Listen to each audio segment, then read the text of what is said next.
த்ரெட்டை ஐப்ரோ பண்ணும்போது skin cut ஆகுது. நீ வந்து த்ரெட்டை இப்படி அழுத்துற தெரியுதா? த்ரெட் பண்ணும்போது குட்டி ஹேராக இருக்கணும் என்ன பண்ண இப்படி அழுத்தி எடுப்பேன். இது வந்து அழுத்தி எடுக்கிறது. சென்சிட்டிவ் ஸ்கின்க்கு இந்த மாதிரி எடுக்கவே கூடாது.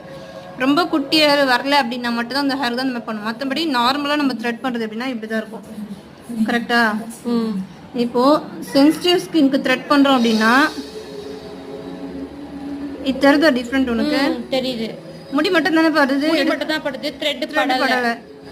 நார்மலாக பண்ணும்போது கொஞ்சம் அழுத்தமா த்ரெட்டும் சேர்ந்து விழுது. அந்த த்ரெட் விழும்போது அந்த இடத்துல உனக்கு தெரியுதா ஒராசும் போது அந்த வலி தெரியுதா? அந்த த்ரெட்டோட, ஏன்னா த்ரெட் வந்து ஷார்ப்பா இருக்கும். அந்த ஷார்ப் நான் உனக்கு வைக்கும் போது தெரியும். இப்போ நீ சென்சிட்டிவ் ஸ்கின்ல போட்டு இப்படி எடுத்துனா இப்போ எப்படி இருக்கும்? வலிக்குது.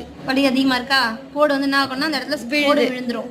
ஸோ அப்போ நம்ம என்ன பண்ணணும்னா சென்சிட்டிவ் ஸ்கின்னு சாஃப்டாக இருக்கும் தெரியுமா? ஒரு சில ஸ்கின் ரொம்ப சாஃப்டாக இருக்கும், இந்த மாதிரி லூஸாக இருக்கும். எலாஸ்டிக்சிட்டியே வந்து ரொம்ப டைட்டாக இருக்க ஸ்கின் லூஸாக இருக்கும். அந்த மாதிரி லூஸாக இருக்கிறவங்க ஏஜ்டு பர்சன்ட்டு உங்களுக்குலாம் வந்து தேர்ட் சொல்லி கொடுத்த பற்றியா அந்த மாதிரி மேலே ஓட்ட த்ரெட்டை அழுத்தக்கூடாது, ஊனக்கூடாது. அந்த மாதிரி இந்த மாதிரி எடுக்கணும். கண்டிப்பாக உங்களுக்கு இந்த மாதிரி தான் பண்ணணும்.